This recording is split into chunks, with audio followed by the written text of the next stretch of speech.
The walls of Linwood Penitentiary weren't just high, they were legendary. No one, in the prison's entire history, had ever escaped.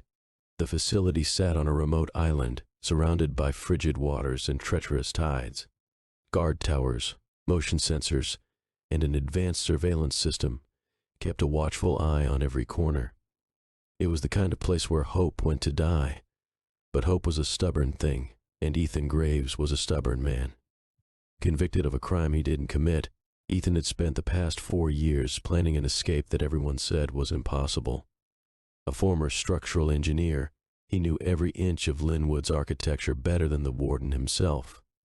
He had memorized guard rotations, found blind spots in the cameras, and, most importantly, learned which inmates could be trusted and which would sell him out for a pack of cigarettes.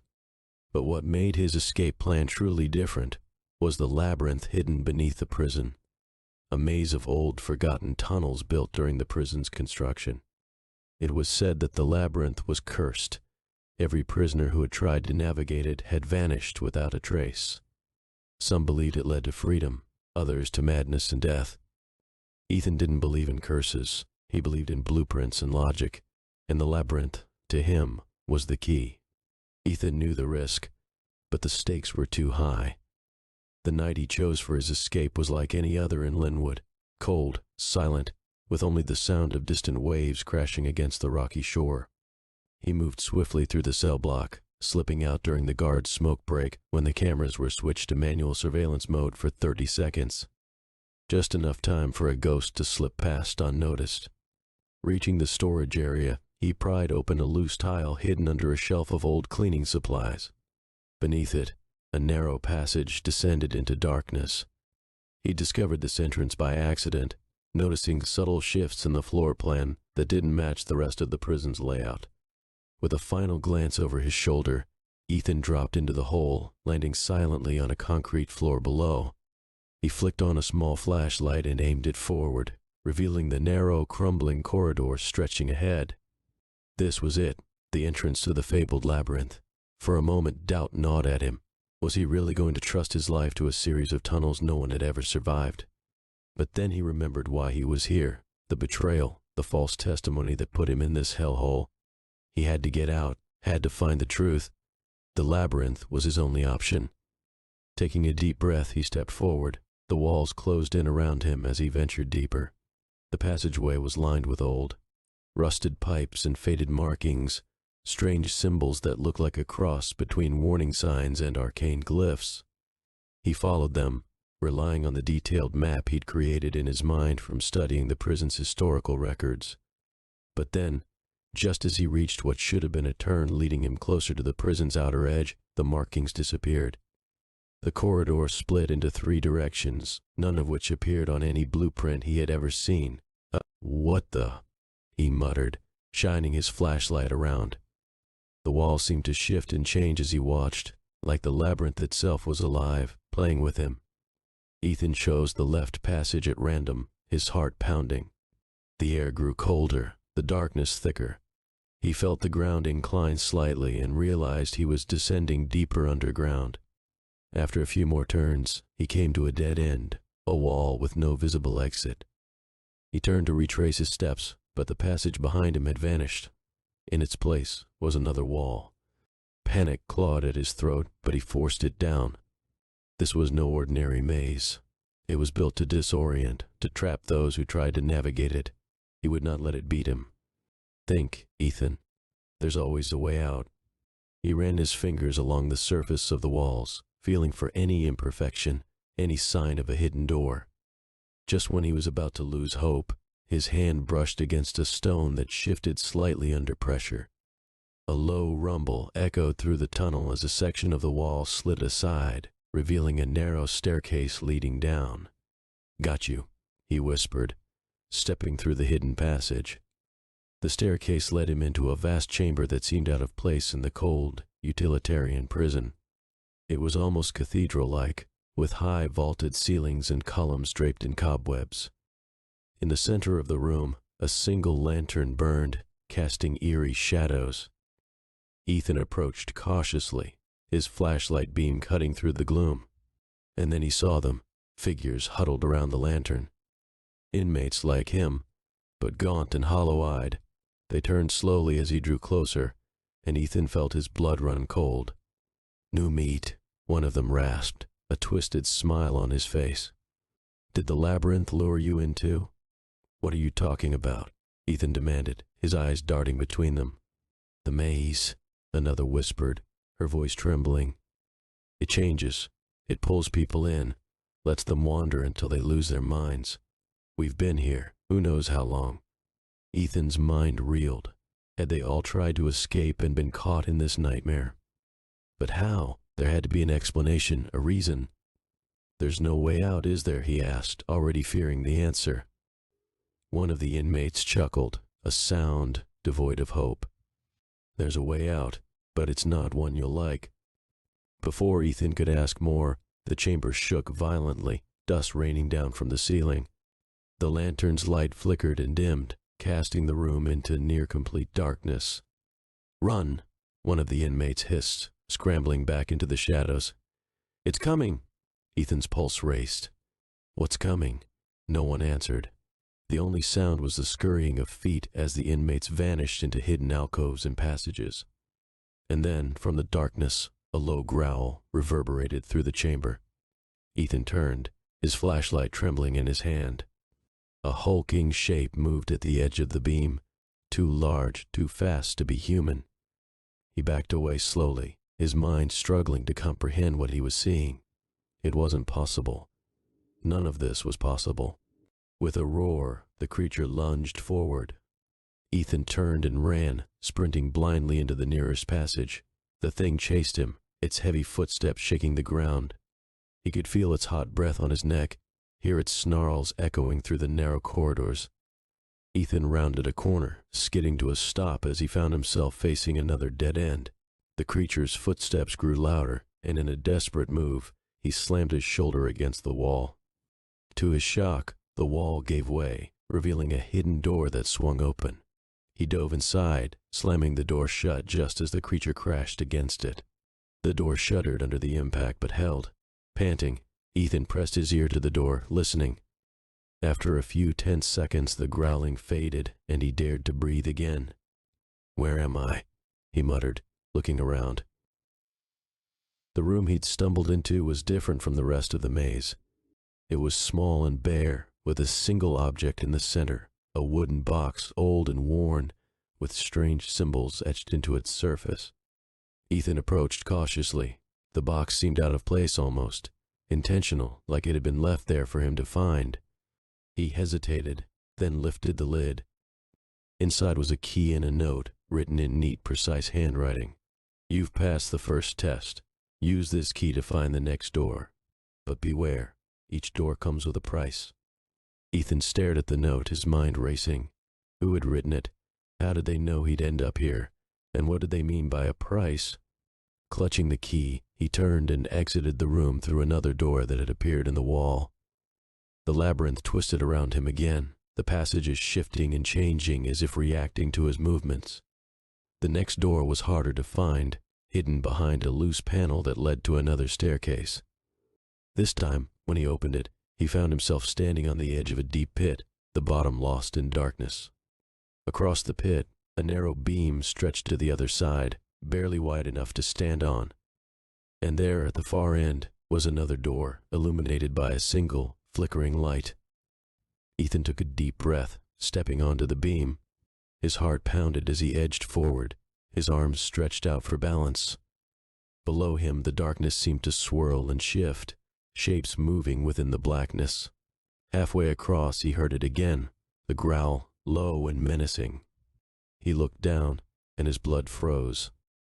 The creature was there, crawling up the walls of the pit, its glowing eyes locked on him.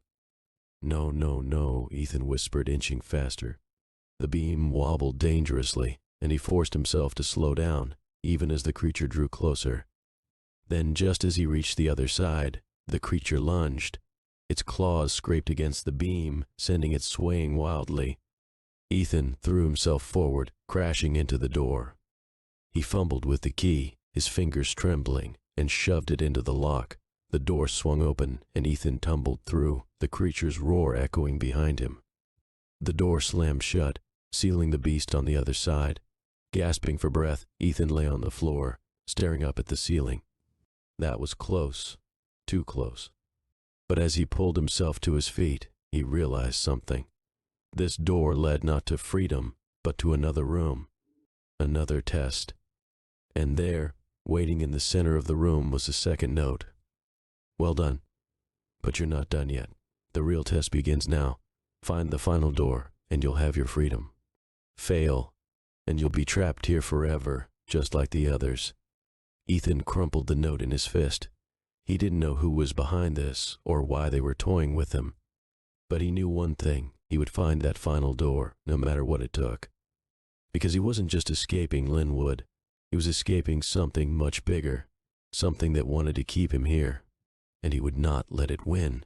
Ethan shoved the note into his pocket, eyes narrowing as he scanned the room.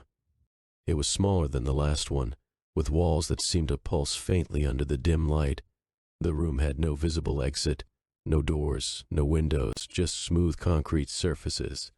He felt his pulse quicken, panic clawing at the edges of his mind. Think, he muttered, moving along the walls, running his hands over them. They were cool to the touch, but something felt off, like the surface was vibrating subtly under his fingertips. He reached the far corner and stopped, noticing a strange pattern, a small, barely visible circle inscribed in the wall. He pressed his palm against it, and the wall shuddered. Slowly, a hidden panel slid open, revealing a dark tunnel beyond. Ethan took a deep breath, bracing himself for whatever came next, and stepped inside. The tunnel twisted and turned, disorienting him as he moved through its narrow confines. After what felt like an eternity, he emerged into a vast, cavernous space. His flashlight beam swept across the room, revealing a large, circular platform suspended in the center. Around it, dozens of passages branched off in every direction, like the spokes of a giant wheel. Standing on the platform was a figure, tall, cloaked in shadow, with a hood obscuring their face. The figure didn't move as Ethan approached, didn't even flinch when he raised the flashlight to get a better look. "Who are you?" Ethan demanded, his voice echoing in the empty space. "What's going on here? Why are you playing these games?" The figure tilted its head slightly, as if considering his questions. When it finally spoke, the voice was soft, almost gentle. "You've come far, Ethan, farther than anyone else. But the game is not over." Ethan's grip tightened on the flashlight. "What do you mean? Why am I here?" The figure raised a hand, gesturing to the passages that surrounded them. "Each of these paths leads to a different fate, some to freedom, some to madness, others to death. You must choose wisely." Ethan took a step forward, his eyes never leaving the figure. "And if I choose wrong?" The figure's silence was answer enough. "Why are you doing this?" Ethan growled, frustration bubbling over. "Who are you?" The figure slowly lowered the hood, revealing a face Ethan never expected to see, his own. It was like looking into a mirror, but twisted, distorted. The eyes that stared back at him were cold, calculating. "I am what you could become," the figure said softly. "If you fail." Ethan's mind reeled. "What the hell are you talking about?" The doppelganger smiled faintly. "This place, this labyrinth, it's not just a physical prison. It's a reflection of your mind, your soul. Every fear, every doubt, every weakness. It's all here, waiting to consume you." "That's not possible," Ethan whispered, shaking his head. This is a game, a twisted experiment." "Is it?" The figure's smile widened. "You think you've been navigating a maze, trying to escape a physical place. But you've been escaping yourself all along. The decisions you make here will shape who you become if you survive." Ethan backed away, his mind racing. This was insane. He'd heard of psychological torture, mind games designed to break prisoners, but this was beyond anything he could have imagined. "No," he said, shaking his head. "I don't believe you." The figure shrugged, turning its back on him. "Believe what you will, but the truth is still the same. Choose a path, Ethan. Your fate awaits." Ethan glanced around the room, heart pounding. There were too many passages, too many possibilities. How could he possibly know which one to take? He thought of the notes, the warnings. Every step he'd taken so far had been guided, manipulated. There had to be a way out, a real way out. He just had to think. He closed his eyes, blocking out everything, the figure, the fear, the confusion. He focused on his breathing, calming his racing heart. Slowly an idea began to form. If this place was truly a reflection of his mind, then maybe, just maybe, he could manipulate it too. He opened his eyes and turned back to the figure. "You said this is my mind, right?" The figure nodded once. "Then I should be able to control it." The doppelganger's smile faltered. "You." But Ethan didn't let it finish. He closed his eyes again, reaching deep within himself. He focused on the feeling of the maze, the way it twisted and shifted around him, the way it seemed to respond to his emotions. And then, with a surge of willpower, he pushed. The ground trembled beneath him. The passages around the platform began to warp and shift, merging and splitting apart. The figure staggered, its expression twisting into one of anger and surprise. "What are you doing?" It hissed. "Taking control," Ethan growled. "This is my mind, my escape. You don't control me." The passages continued to change, forming new shapes, new paths. Ethan felt a surge of power, a sense of clarity. He could see the way forward now, the true path out of this nightmare. "No!" the figure screamed, lunging at him. But Ethan was ready. He stepped aside, shoving the doppelganger off balance. It stumbled, teetering on the edge of the platform. "You don't get to decide who I become," Ethan said, his voice steady. "I do." With a final push, he sent the figure toppling into the darkness below. Its scream echoed through the chamber, fading into silence. Ethan stood alone on the platform, breathing hard. The passages around him had stopped shifting. One path remained, glowing faintly in the dim light. He took a deep breath and stepped forward, his steps sure and confident. The passage led him through a long, narrow tunnel that seemed to stretch on forever. But he didn't falter. He knew where he was going. The tunnel opened up into a blinding light, and for a moment he had to shield his eyes. When he lowered his hand, he found himself standing outside the prison, outside the maze. The island stretched out before him, the ocean beyond glistening under the moonlight. He was free, really, truly free. But something still nagged at him. He turned back, staring at the dark mouth of the tunnel. Had he truly escaped? Or was this just another layer of the labyrinth, another trick of his mind? There was only one way to find out. He took a deep breath, squared his shoulders, and walked away from the tunnel, away from the prison, toward the life that awaited him, wherever that might be. And as he stepped onto the shore, feeling the cold sand beneath his feet, he smiled. No matter what lay ahead, he knew one thing for certain. He would never be trapped again. Ethan's steps carried him across the rugged shore, each crunch of sand beneath his feet, a reminder that this was real, that he had truly made it out. The salty breeze brushed against his face, carrying the scent of freedom. Yet, despite the victory, a lingering unease tugged at his mind. Had he really escaped the labyrinth, or had the labyrinth simply changed its form? He glanced back over his shoulder one last time. The entrance to the labyrinth, a gaping black void, seemed to pulse faintly under the moonlight. He half expected the shadowy figure, the doppelganger, to emerge from the darkness, mocking him with that twisted smile. But nothing moved. The maze had released its hold on him. Ethan turned away, focusing on the stretch of sand ahead. There was no turning back now. His plan had always been to reach the abandoned docks at the north end of the island, where a small boat was hidden among the rocks. He had planted it there months ago, smuggling pieces bit by bit during work shifts. He moved quickly, his pace steady but cautious. He knew the guards would notice his absence soon, if they hadn't already. The spotlight beams from the guard towers swept the cliffs in the distance, but here on the beach, the shadows were his allies. Every sound made him flinch, a seabird's cry, the rustle of seaweed in the breeze. His mind buzzed with paranoia, imagining the labyrinth shifting and twisting behind him, reaching out to drag him back into its depths. But he kept moving, and after what felt like hours, he reached the old dock. The wooden planks were rotted and broken, half submerged in the rising tide. He scanned the area, searching for the small skiff he'd hidden among the rocks. It was there, just as he'd left it. Relief washed over him as he pulled the boat free, his hands trembling. He clambered in and untied the rope securing it to a boulder. The boat rocked gently as he pushed off, the oars slipping silently into the water. For the first time in years, Ethan felt a strange lightness in his chest, a sensation he barely recognized as hope. The boat glided through the waves, the prison receding into the distance. But just as he settled into the rhythm of rowing, a sudden movement caught his eye. A figure stood on the shore, just where he'd been moments before. Ethan froze, his heart slamming against his ribs. The figure was indistinct, shrouded in shadow.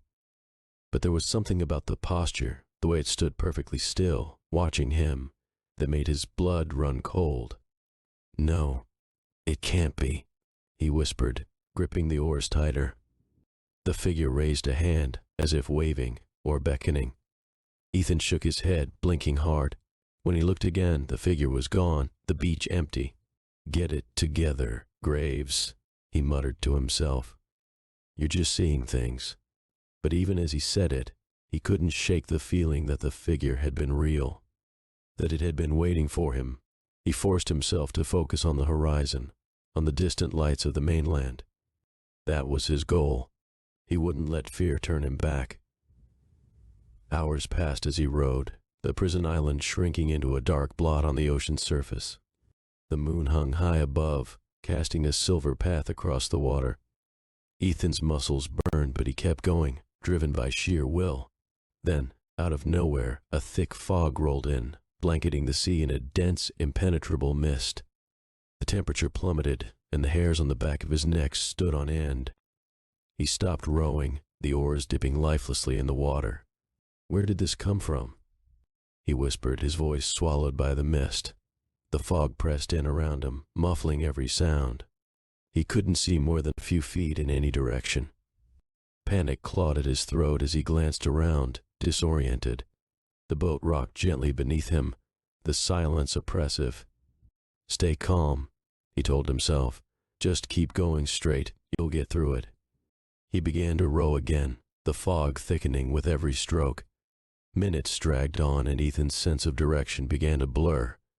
He was just about to give up and stop when something emerged from the mist. A shape, no, a structure, loomed ahead of him. It was massive, towering above the water like the bow of a great ship. He strained his eyes, trying to make sense of it. And then his blood ran cold. It wasn't a ship, it was a wall. A high concrete wall covered in rusted barbed wire, stretching endlessly to the left and right. "No, no, no," Ethan breathed, his voice trembling. He spun the boat around, rowing frantically away from the wall. But the mist thickened, swirling around him like a living thing. He rowed blindly, the fog parting just enough to reveal another wall in front of him, and then another, and another. Each wall was identical, concrete and barbed wire, closing in around him. His breath came in short, panicked gasps. This couldn't be happening. He'd escaped. He'd made it out. He was free, wasn't he? Ethan stopped rowing, the boat drifting aimlessly. He looked down at his hands, feeling the chill of the mist seeping into his bones. Was this real? Had he ever left the prison, or was this some new twisted level of the labyrinth? "Think, Ethan. There has to be an explanation," he whispered, his voice breaking. But no matter how hard he tried to focus, the walls loomed closer, boxing him in. Suddenly a soft voice whispered through the fog, a voice that sent shivers down his spine. "You're almost there, Ethan. Just a little further." He whipped his head around, searching for the source.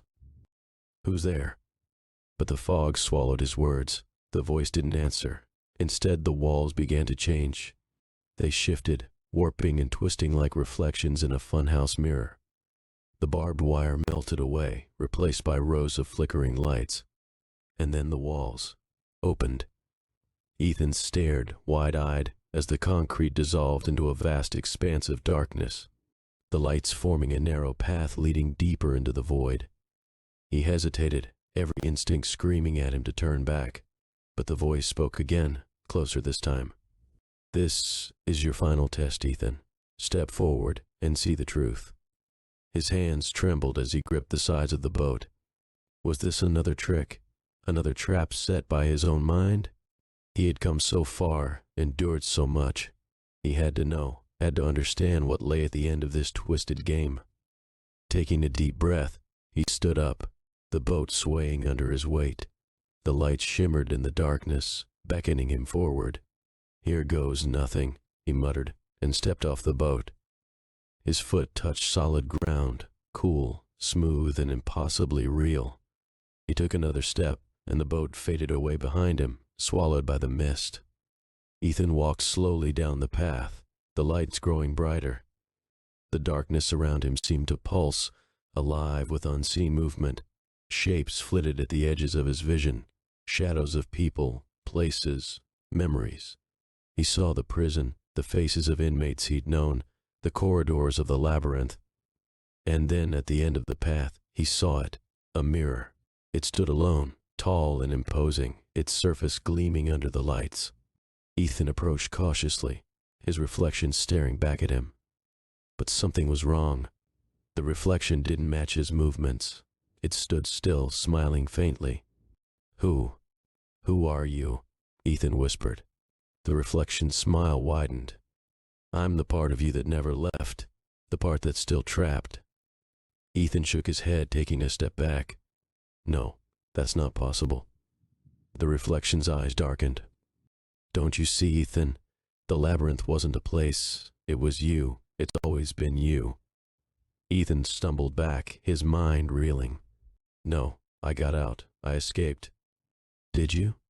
The reflection leaned closer, its voice a harsh whisper.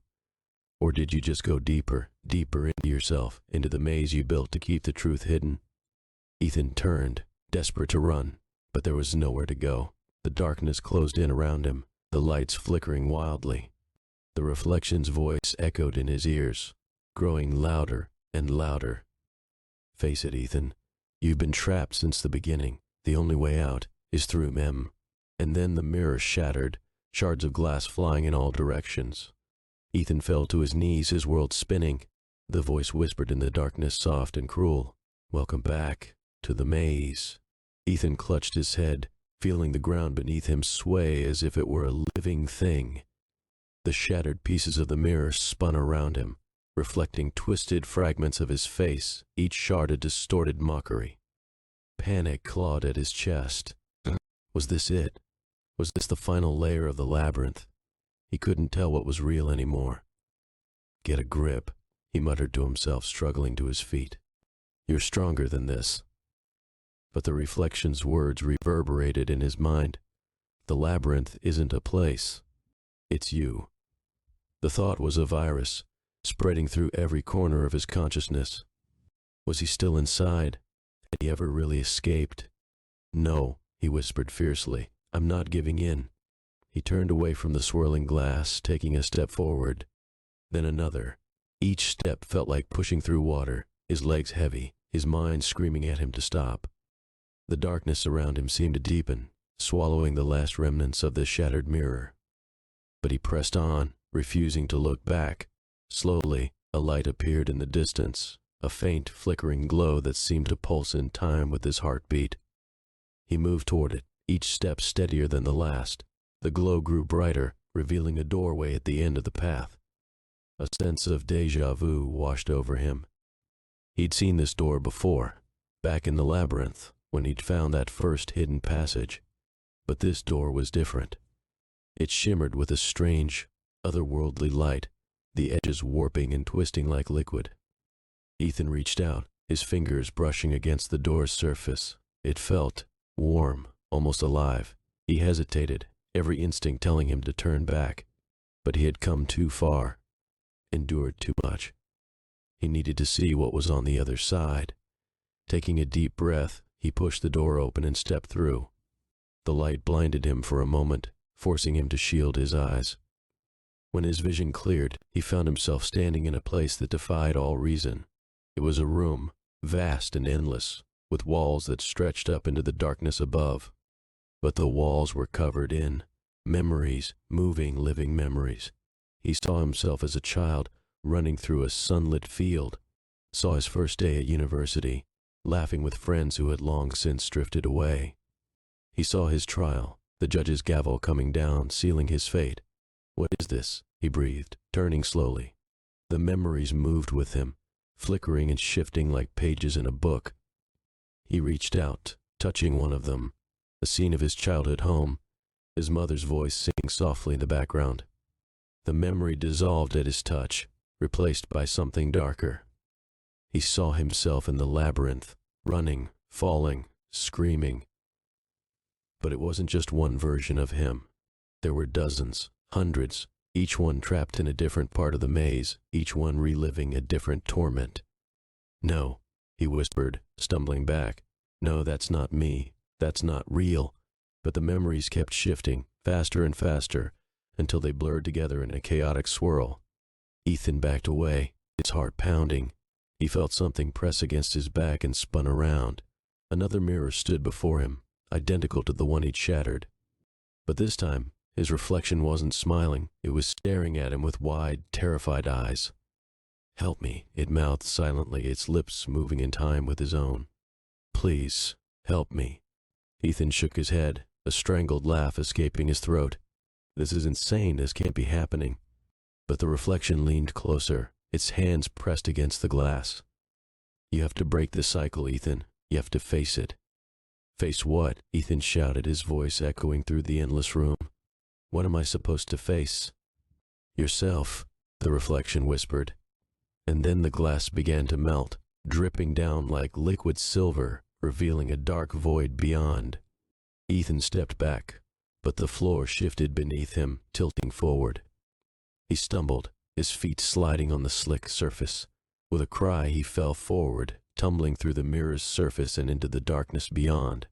He fell for what felt like an eternity, the void around him humming with a low, throbbing energy. Memories flashed past him, his own memories, twisted and corrupted. Faces of people he knew and loved, staring at him with empty eyes. "You can't escape what's inside," a voice whispered in his ear. "You can only confront it." Ethan landed hard on a cold, smooth surface. He lay there for a moment, gasping for breath before pushing himself up. He was in another room, a smaller, darker space, with walls that seemed to pulse faintly. A single figure stood in the center, waiting for him.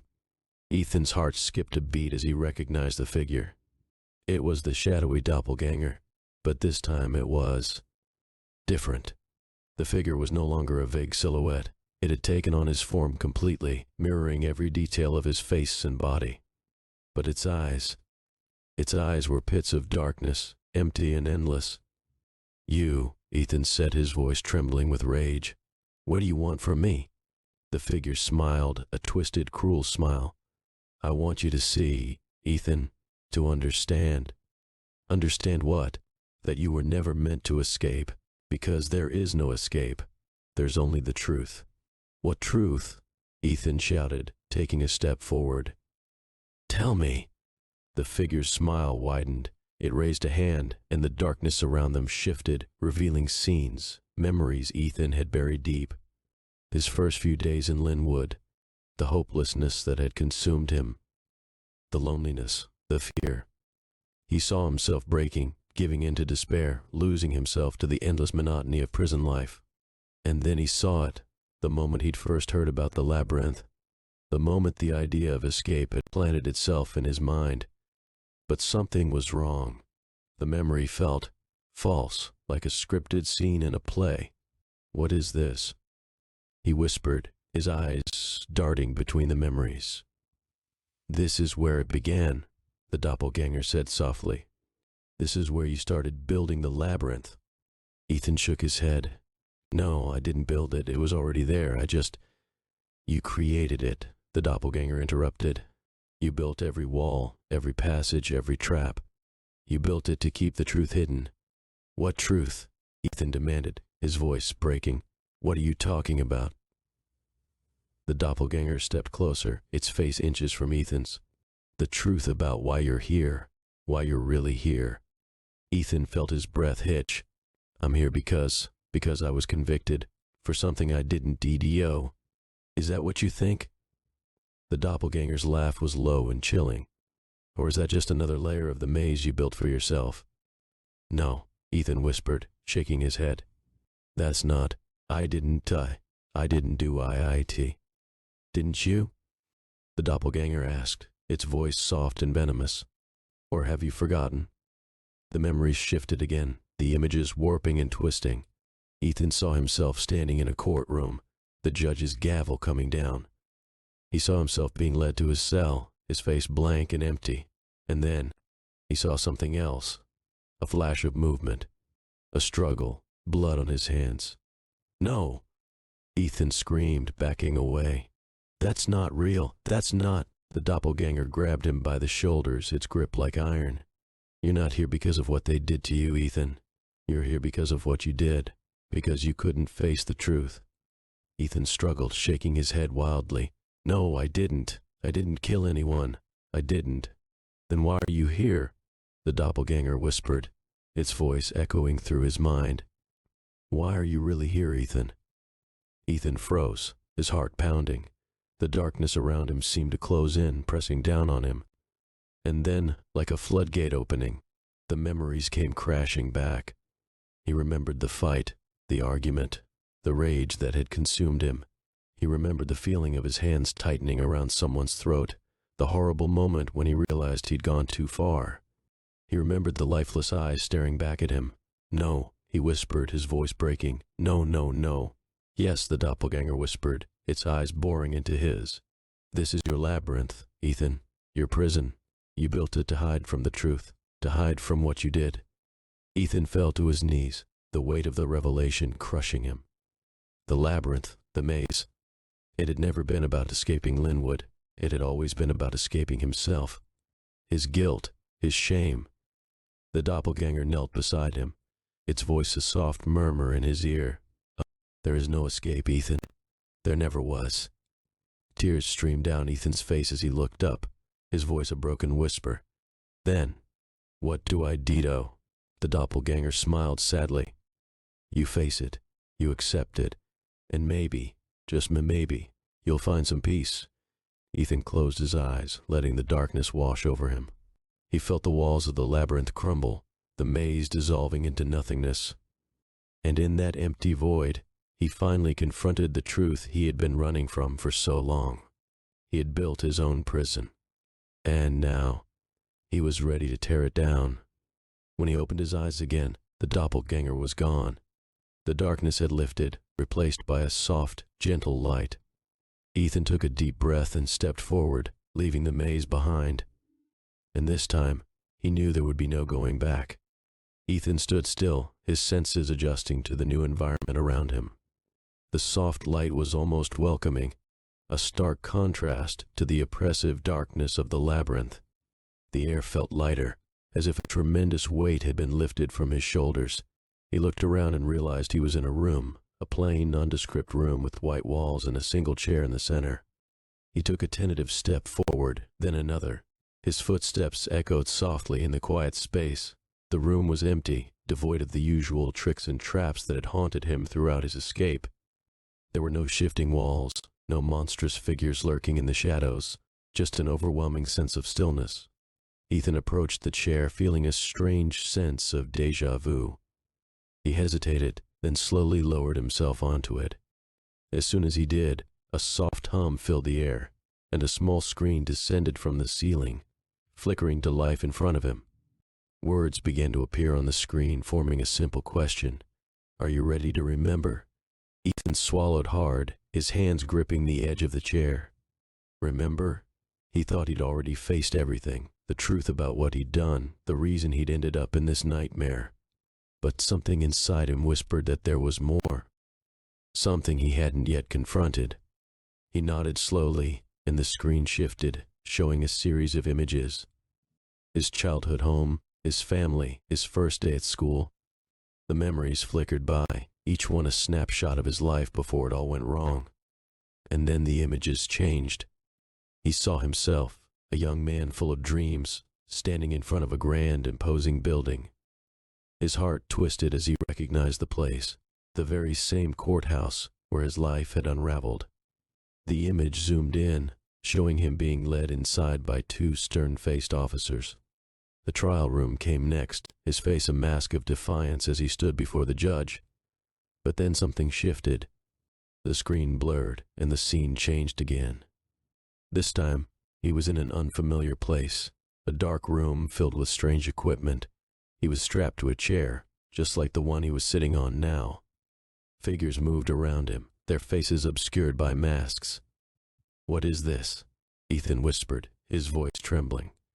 The screen zoomed in, showing a man in a white coat speaking to someone out of frame. The words were garbled, but Ethan could make out a few phrases. "Subject is responding well. Experimental procedure, mindscape simulation." Ethan's blood ran cold. Mindscape simulation? What the hell did that mean?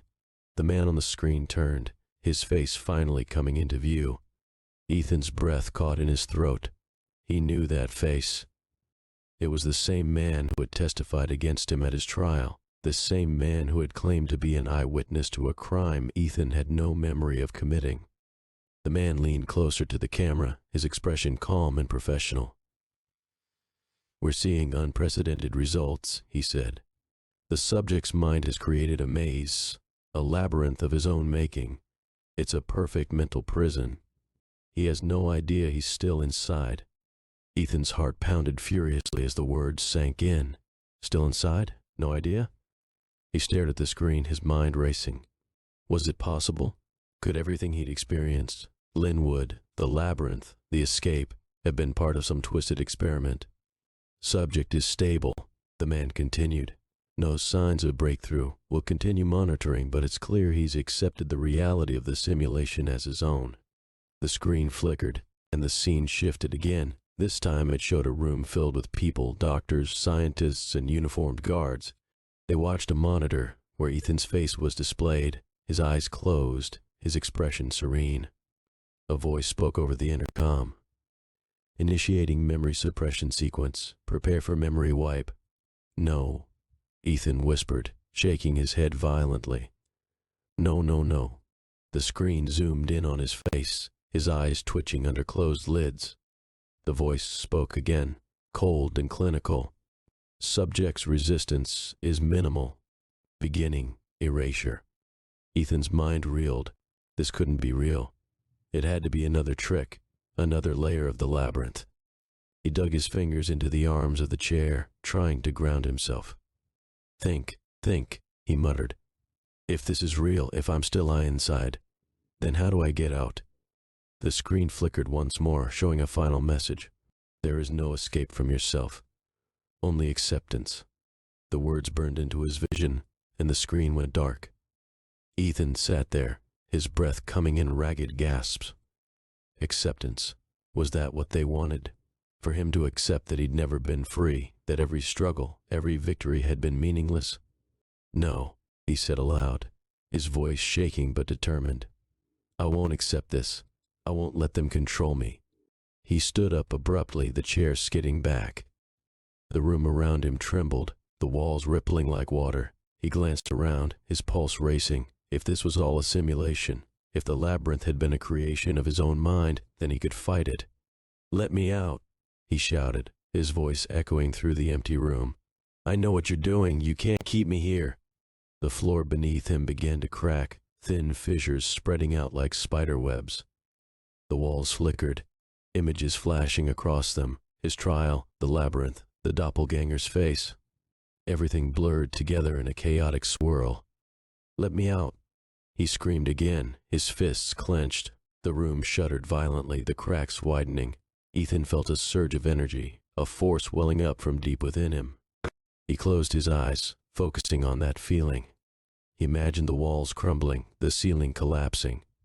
He pictured himself breaking free, tearing through every barrier they'd put up. And then, with a roar of defiance, he pushed. The world exploded around him. He felt himself being pulled, yanked through a vortex of light and sound. Flashes of memories, of faces and places, whirled past him in a dizzying blur. He was falling, spinning, tumbling through the void, and then silence. Ethan opened his eyes slowly, his head throbbing. He was lying on a cold, hard surface, the air around him thick and heavy. He pushed himself up, wincing at the pain that shot through his body. He was in a different room now.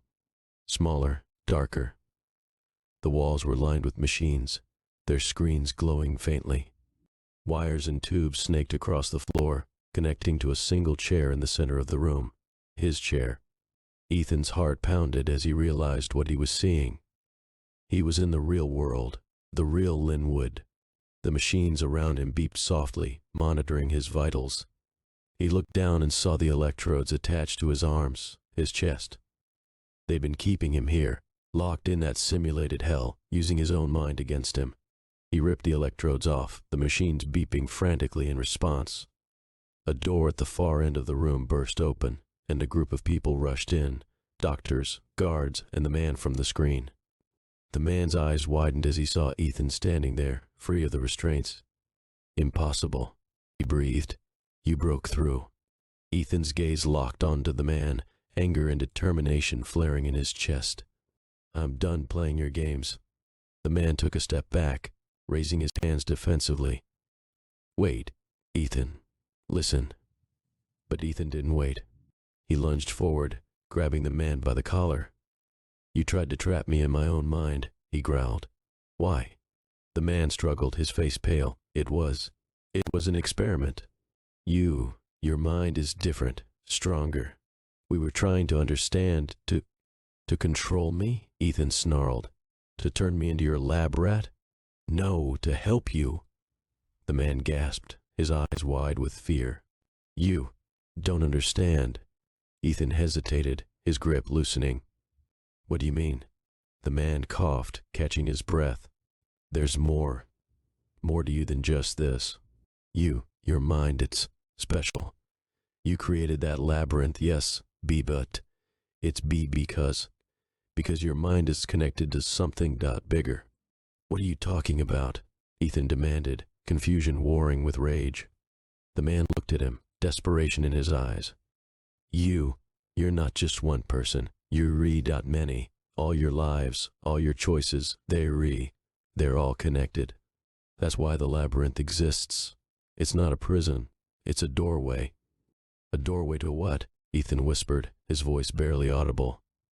"To every version of you," the man said softly. "Every choice, every possibility. You could be anything, anyone. The labyrinth is a way to access all of it. But if you don't control it, it will control you." Ethan felt his mind spinning, the man's words sinking in like poison. Every version of himself, a doorway to what? Was this another lie, another trap? Or was it the truth? He took a deep breath, releasing the man. "I don't know what you're talking about, but I know one thing: I'm not staying here." He turned, ignoring the man's protests, and walked toward the door. The guards stepped forward, but Ethan's glare stopped them in their tracks. "No more games," he said quietly. "I'm leaving, and if any of you try to stop me, you'll see just how strong my mind really is." The guards exchanged uncertain glances, but none of them moved. Ethan stepped through the door, his heart pounding. For the first time in as long as he could remember, he felt something close to hope. He didn't understand everything yet, didn't know what lay ahead, but he was out, he was free, and this time he would stay that way, no matter what it took. Ethan walked out of the room, his steps echoing in the sterile hallway. The facility beyond was stark and unwelcoming, a maze of white walls and harsh fluorescent lights. He glanced around, his senses sharp and alert. Somewhere in the back of his mind, he half expected the walls to shift, the floors to give way, and the labyrinth to pull him back in. But nothing moved, nothing changed. This was real. He passed by rooms with glass windows, each one containing more machinery, more monitors displaying readings and charts he couldn't understand. Some of the rooms were empty, others held people, patients strapped to chairs, their eyes closed, faces serene. Monitors beeped softly beside them, tracking their vitals. A shudder ran down Ethan's spine. How many others had been trapped like him, their minds locked in their own personal prisons? How many had been subjected to these twisted experiments, their realities warped and manipulated? He forced himself to keep walking. There would be time for answers later. Right now, he needed to get out. He reached the end of the hallway and found a door labeled "Exit" in bold, black letters. For a moment he hesitated, wondering if it could really be that easy. He pushed the door open and stepped through. The chill night air hit him like a slap. He blinked, disoriented by the sudden change. He was standing outside, the facility looming behind him like a shadowed monolith. The sky above was a blanket of stars, the moon casting a silver glow over the landscape. He took a deep breath, the crisp air filling his lungs, and allowed himself a moment of relief. But it didn't last. He needed to move, needed to put as much distance between himself and this place as possible. He scanned the area, spotting a dirt path that wound through a grove of trees. Without another thought, he started down the path, his footsteps quick and silent. The facility behind him grew smaller, the lights fading as he entered. His arms and the uneven ground made each step precarious, but he pushed on. The trees closed in around him, their dark forms like silent sentinels, but he welcomed the cover. The woods meant concealment, and concealment meant safety. He needed to put miles between himself and that place before they realized he was gone. As he moved deeper into the forest, Ethan's mind whirred with questions. What had the doctor meant by him being connected to every version of himself? What did it mean that his mind could create something as complex as the labyrinth? He had seen many layers of lies and deceit within that facility, but what if there were still layers left to peel back? The path ended abruptly, merging with a narrow road cutting through the woods. Ethan paused, considering his options. A road meant visibility, but it also meant he could cover more ground faster. He glanced back over his shoulder. The facility's lights were barely visible through the trees now, but the thought of staying so close filled him with dread. He turned left and began walking briskly along the road, his ears straining for any sound of pursuit. For long minutes, the only noises were the crunch of gravel under his boots and the distant chirp of crickets. He glanced up at the sky, tracing the patterns of stars he hadn't seen in what felt like an eternity. They seemed foreign now, distant, as if they belonged to another world. Focus, he muttered to himself. He couldn't afford to get lost in thought, not when he was still so close to danger. After another hour of walking, headlights appeared on the horizon, a car speeding toward him. Instinct screamed at him to hide, but he stayed put. This was his chance, his only chance to get far away from here. As the car drew nearer, he stepped into the middle of the road, waving his arms. The vehicle, a beat-up old truck, screeched to a halt, tires skidding on the loose gravel. The driver, a middle-aged man with a grizzled beard, stared at Ethan with wide eyes. "What the hell are you doing out here, buddy?" the man shouted, leaning out the window. Ethan hesitated, glancing back at the direction he'd come from. He had to make up a story, and fast.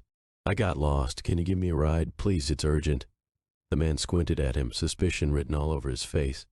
"Lost, out here. Where did you come from?" "Does it matter?" Ethan snapped, his voice raw. "Just please help me. I need to get away from here." The man looked him up and down, taking in Ethan's disheveled appearance, the desperation in his eyes. He muttered something under his breath and nodded reluctantly. "Get in." Ethan didn't waste any time. He pulled the door open and climbed into the passenger seat, the familiar scent of worn leather and old cigarette smoke filling his senses. The driver shifted into gear, and the truck roared forward, leaving the facility and everything it represented far behind.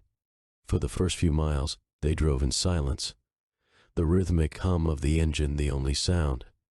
Ethan stared out the window, watching the dark shapes of trees blur past. He tried to calm his racing thoughts, but every time he closed his eyes, he saw flashes of the labyrinth, heard the doppelganger's mocking voice. "So, where are you headed?" the driver asked, breaking the silence. "Just away," Ethan murmured. He hadn't thought this far ahead. Where was he going? He had no family left, no friends he could trust, no home. He was just a man on the run, with no destination in mind. The driver grunted. "You're in rough shape, kid. You sure you don't need a hospital or something?" Ethan's heart skipped a beat. No hospitals, he said quickly, his voice firm. I'll be fine. The driver eyed him curiously but didn't press the issue. All right, suit yourself. There's a small town up ahead, about 30 miles. I can drop you there if you want. Ethan nodded. That's fine, thank you. They fell into silence again. The road stretched on, the darkness outside the truck seeming to press in on them. But Ethan felt strangely calm. For the first time since he'd opened his eyes in that facility, he felt like he was making progress. He didn't know what lay ahead, but it had to be better than what he'd left behind, or at least that's what he told himself. The town appeared out of nowhere, a cluster of dimly lit buildings nestled between the trees. The driver pulled to a stop at the edge of town, glancing at Ethan with a mixture of curiosity and concern. This is it, he said. Not much, but there's a motel down the street. Should be a good place to lay low for a while. Ethan nodded, reaching for the door handle. Thanks, I owe you one. Take care of yourself, kid, the man replied, watching as Ethan climbed out of the truck. And, whatever you're running from, I hope you find what you're looking for. Ethan didn't respond. He shut the door and watched as the truck rumbled away, its taillights disappearing into the night. He stood alone on the empty street, the town eerily silent around him. The motel wasn't hard to find. A rundown, two-story building with a flickering neon sign that read vacancy. Ethan approached cautiously, his eyes scanning the shadows. He pushed open the door to the front office, the bell above tinkling softly. An older woman sat behind the counter, her eyes barely flicking up from the magazine she was reading. Need a room? She asked, her voice bored and uninterested. Yes, Ethan replied, sliding a few crumpled bills onto the counter. Just for the night. The woman took the money and handed him a key without another word. Ethan nodded his thanks and headed down the dim hallway to room 103. The door creaked as he pushed it open, revealing a small, shabby room with a single bed and a cracked bathroom mirror. He dropped onto the bed, exhaustion finally catching up with him. Every muscle ached, his mind still buzzing with adrenaline. But he couldn't rest. Not yet. There were too many questions, too many loose threads. Who was behind the experiment? Why had they chosen him? And what had that man meant about being connected to other versions of himself? He stared up at the ceiling, his thoughts racing. It felt like he was standing on the edge of a precipice, staring down into an abyss of possibilities. He'd escaped the labyrinth, but what if there was something even bigger, even darker, waiting for him? What if the labyrinth was just the beginning? He closed his eyes, forcing his mind to quiet. He needed sleep, just a few hours to clear his head, to figure out his next move. But as he drifted off, a single thought lingered in the back of his mind, a thought that chilled him to the core. What if he was still inside? What if this town, this motel, was just another layer of the maze, another level of the trap? His eyes snapped open, his heart hammering. No, he couldn't think like that. He couldn't let paranoia take hold. He'd fought too hard, come too far to fall back into that mindset. With a deep breath, he rolled over, staring at the wall. He would rest, he would gather his strength, and then he would find the people who did this to him. He would make them answer for everything, and if he found out that he was still trapped, that this was another illusion. He clenched his fists, his jaw tightening. Then he'd tear the whole damn thing down, brick by brick, until there was nothing left but the truth, no matter what it cost him. Ethan woke abruptly, his eyes snapping open to an unfamiliar room. It took him a moment to remember where he was. The rundown motel, the dim hallway, the musty scent of cheap detergent that lingered in the air. He sat up, his body tense, every muscle coiled like a spring. For a moment he listened, straining for any sound out of place. But the only noise was the distant hum of traffic and the soft creak of the building settling. He took a deep breath, his pulse slowly returning to normal. Morning light filtered in through the thin curtains, casting weak beams across the room. He glanced at the old clock on the bedside table, 7:43 a.m. All right, Ethan, he murmured to himself. First things first, find out where you really are. Then, find out who's responsible. He swung his legs over the edge of the bed, wincing as a sharp pain shot through his ribs. The escape hadn't been kind to him. He needed to recover, but more importantly, he needed answers. He couldn't shake the feeling that he was being watched, that at any moment the walls might start shifting again. But no, he wouldn't let himself fall into that spiral. Not again. This was real. It had to be. He stood up, testing his balance. When he was sure he wouldn't keel over, he grabbed his jacket and slipped it on. He needed food, information, and a plan. He stepped out of the motel room, locking the door behind him, and made his way down to the street.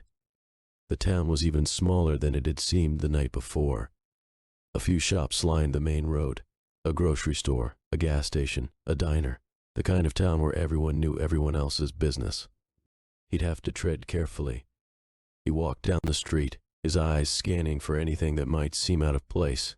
As he passed the diner, a bell above the door chimed softly, and a woman in a waitress uniform stepped outside, a cigarette dangling from her lips. She looked at him, her eyes narrowing slightly. "You're new around here." Ethan forced a smile, though his nerves hummed with tension. "Yeah, just passing through." She took a drag from her cigarette, exhaling a cloud of smoke. "Not many people pass through Springwell. Most folks just stay." There was something in the way she said it, a strange emphasis that made Ethan's skin prickle. "Is that so?" he replied carefully. The woman shrugged, tapping ash off the end of her cigarette. "Not much to see here, and even less to leave for. So what brings you to our quiet little town?" "Work," he lied smoothly. "I'm a writer, just looking for a quiet place to get some inspiration." Her lips curved into a faint smile. "A writer, huh? Well, you've come to the right place. Springwell's got more stories than people know what to do with." She flicked the cigarette to the ground, crushing it under her heel. "Enjoy your stay," she murmured, turning back toward the diner.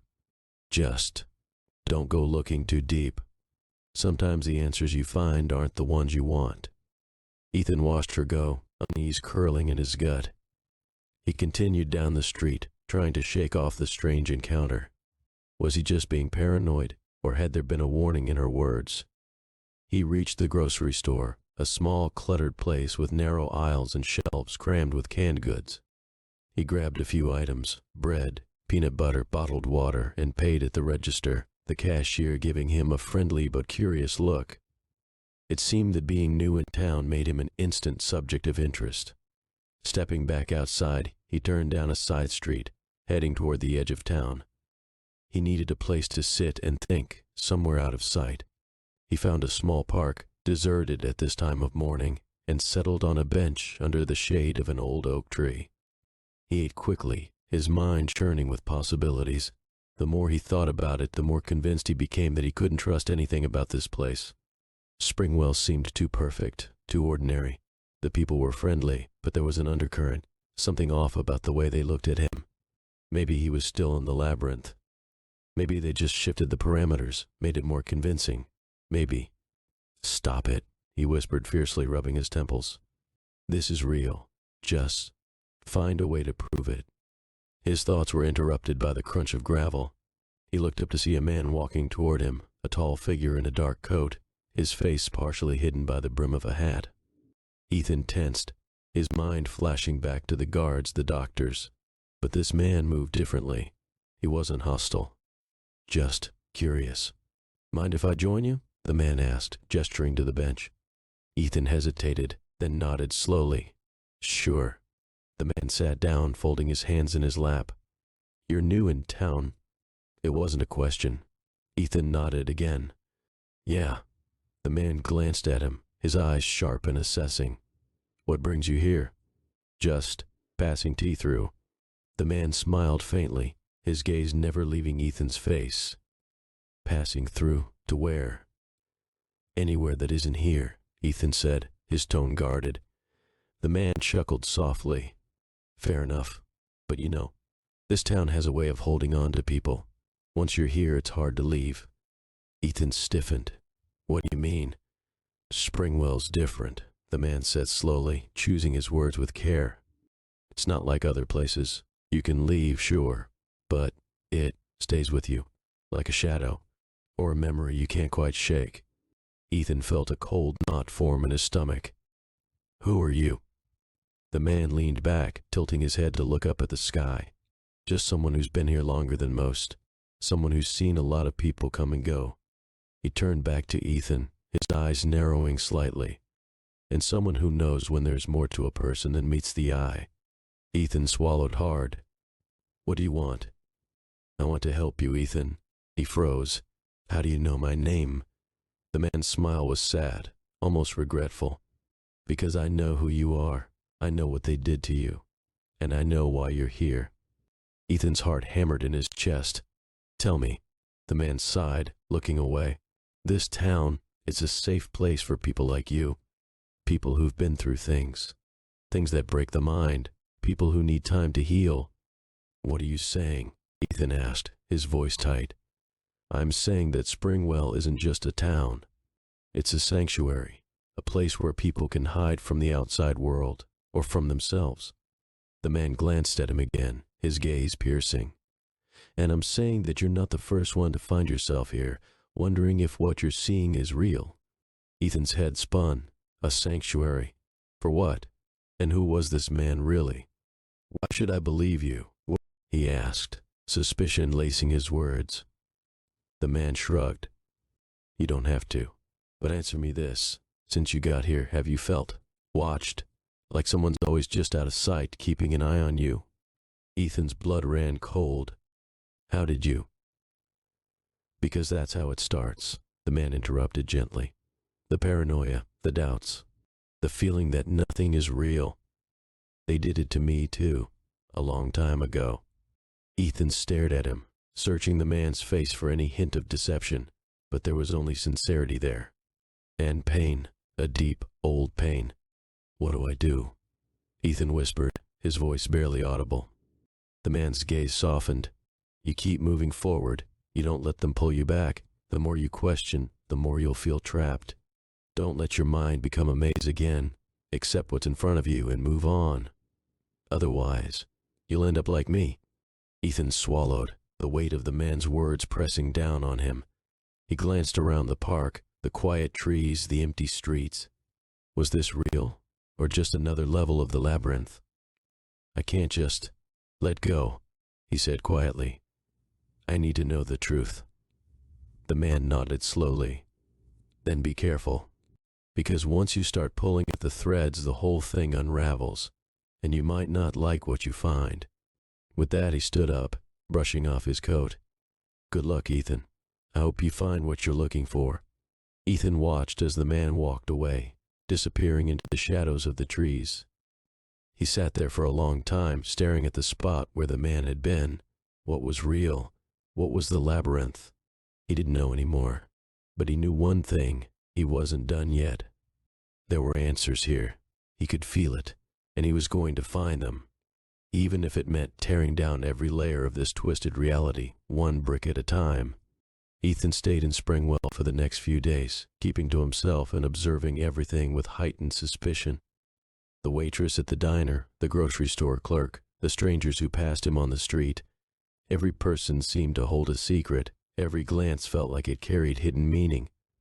He spent hours piecing together fragments of conversations, searching for clues that could either confirm or deny what the man in the park had told him. One evening, as the sun dipped below the horizon, painting the town in long shadows, Ethan found himself standing outside the diner again. The waitress, her eyes tired but curious, looked at him from behind the counter as he entered. Back again? She asked, her voice flat. Thought you were just passing through. Yeah, Ethan murmured, glancing around. There were a few locals seated at the booths, but no one seemed to be paying him any attention. He leaned in, lowering his voice. Listen, I need to know something. The waitress raised an eyebrow, crossing her arms. What's that? Have you ever heard of a place called Linwood? The effect was immediate. The color drained from her face and her eyes darted around nervously. For a split second, she looked like she might bolt out the back door. But then she forced a tight smile, shaking her head. Never heard of it, she said quickly. Just a small town girl, remember? Ethan didn't buy it. Please, I need to know if this place is real, if I'm real. The waitress hesitated, her gaze flicking to the door as if checking for someone. Then she leaned in close, whispering so softly he could barely hear her. "You need to leave, Ethan. You're in danger. They're watching you. They know you're getting too close." "Who? Who's watching me?" he demanded, his voice rising. The bell above the door jingled softly, and Ethan turned to see a group of men in dark suits step into the diner. His heart froze. They moved with purpose, their eyes scanning the room until they locked onto him. The waitress grabbed his arm, her grip surprisingly strong. "Go out the back, now," she hissed. Ethan didn't need to be told twice. He bolted for the kitchen, ignoring the shouts of the men behind him. Pots and pans clattered as he barreled through the narrow space, shoving open the back door and sprinting into the alleyway beyond. His breath came in short, panicked gasps as he ran, his legs burning. The alley twisted and turned, and he could hear footsteps pounding behind him. He glanced back and saw the men closing in, their faces impassive. "Move, move, move," he whispered to himself, skidding around a corner and bursting out onto the main street. He kept running, weaving between parked cars and darting across the empty road. He couldn't stop, couldn't think. He just needed to get away. But as he rounded another corner, something strange happened.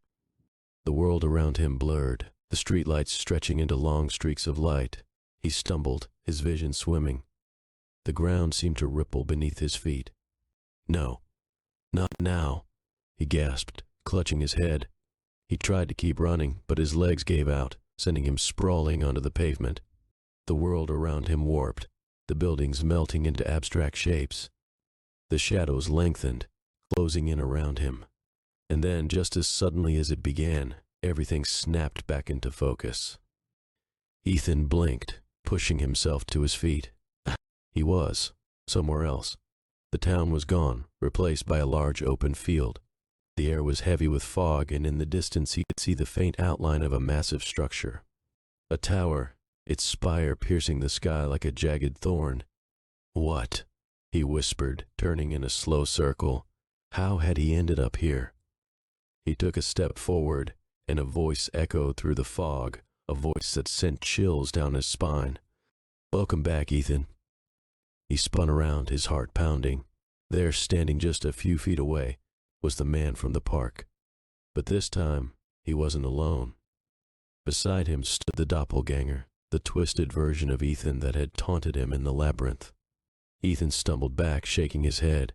No, this isn't real. I got out. I escaped." The doppelganger smiled, a cold, lifeless smile. "Did you, Ethan? Or did you just go deeper?" Ethan's vision blurred, memories flooding back. The facility, the experiments, the endless layers of the maze, and the nagging doubt that had followed him ever since he'd escaped Linwood. Had any of it been real? "You see," the man from the park said softly, stepping forward, "you were never meant to leave. The labyrinth was never just a place. It's a gateway, a test. And you, Ethan, you failed." Ethan's chest tightened. "Failed? What are you talking about?" The man sighed, his expression almost sympathetic. "The truth is, there was never just one of you.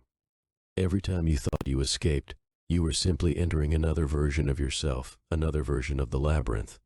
Each layer you tore down just led you deeper. Every time you ran, you created more paths, more levels." "No," Ethan shook his head, taking a step back.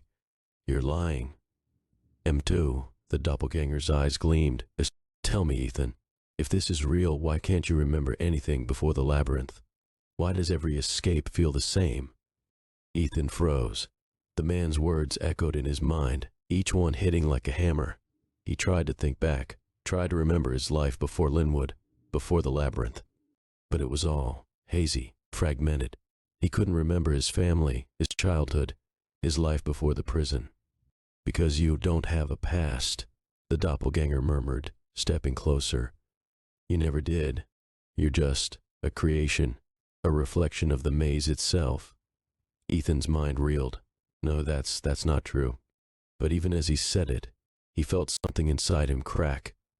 The ground beneath his feet trembled, and the fog thickened, swirling around him. The tower in the distance seemed to pulse, its shape distorting. "This is your final test," the man said softly. You can either accept what you are, or destroy yourself trying to escape. Ethan looked at him, his heart hammering. What do you mean? The man gestured to the tower. If you want to know the truth, go there, reach the top, and you'll see everything. But be warned, once you see it, there's no going back. Ethan glanced at the tower, then back at the man and the doppelganger.